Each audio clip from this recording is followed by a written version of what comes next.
everyone, Skippy here, and welcome to One Piece episode 938, directed by Yasunori Koyama from Akitaro Daichi's board and supervised by Shuichi Ito. For an episode that houses a big reveal and is important to kicking off this next and likely most vital section of the arc, it's very fitting that they've got some straw on staff for it. With one of the best regular directors Yasunori Koyama directing from what should be a unique and polished board from Akitaro Daichi, all wrapped up with a bow known as Shuichi Ito, whose art has remained the most consistent and polished on the series. When paired together with filler that'll expand quite a bit on the already in-place storyline that also looks absurdly pretty, this should start off the huge revelation about Yasui with the utmost attention to detail. So will episode 938 stand right in line with the past few weeks of practically perfect episodes? Time to hang on to the edge of our seats and find out.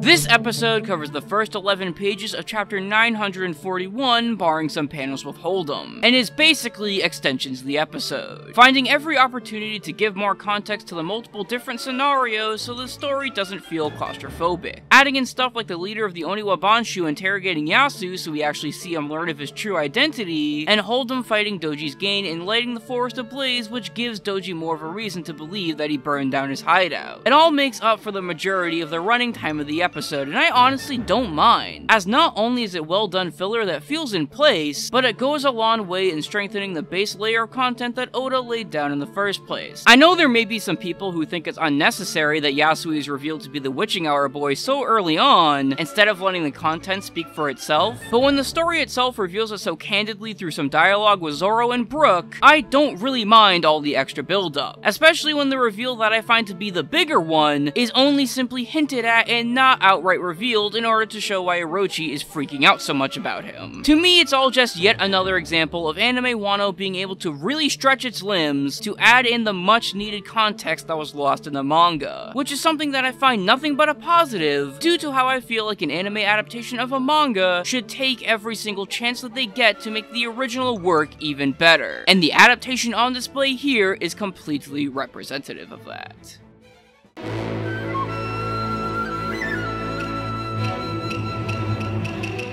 After a very sloppy entry back in 930, it feels great to see Akitaro Daichi back to his usual traits with this extremely solid storyboard. On top of having more natural pacing control this time around, he peppers the entirety of this board with so many stylish angles and a whole lot of depth of field that sells the multi-layered structure of the environments present and the characters within them, standing firmly alongside some girthy wide shots that help produce some pretty damn beautiful background art and allow Koyama to excel at his usual knack of lighting and compositing to make it all feel realistic, all allowing Chu Young-su's little bits of action to stand out even more than they usually would by giving his next piece of bite-sized Doji Sakuga some background to animate. And when Shuichi Ito's corrections are as squeaky clean and on model as ever, even with the pancakey faces that he gives to most characters, episode 938 ends up being just that. Polished. It's obviously not the real meat of this section of the story, but the staff involved still did that content that builds it all up its due justice, flexing their capabilities and meeting my expectations head on, and continuing to build up my expectation for next week's episode 939. While some may be put off by it already due to the inclusion of director Yusuke Suzuki and supervisor Masahiro Shimanuki, the storyboard from anime industry legend and mentor to our main series director Shigeyasu Yamauchi is already kicking into high gear in the preview alone by packing it with his 90s-esque flair that made people love him in the first place. While there's still some doubt regarding Suzuki's ability to perfectly execute what should be an extremely intricate board, I'm going to keep an open mind going in and expect something pretty great for one of the arc's absolute defining moments. Anyways guys, that's it for now. I'm Skippy, and thank God Hold'em didn't just cut Doji open for a good 30 seconds like Jack did.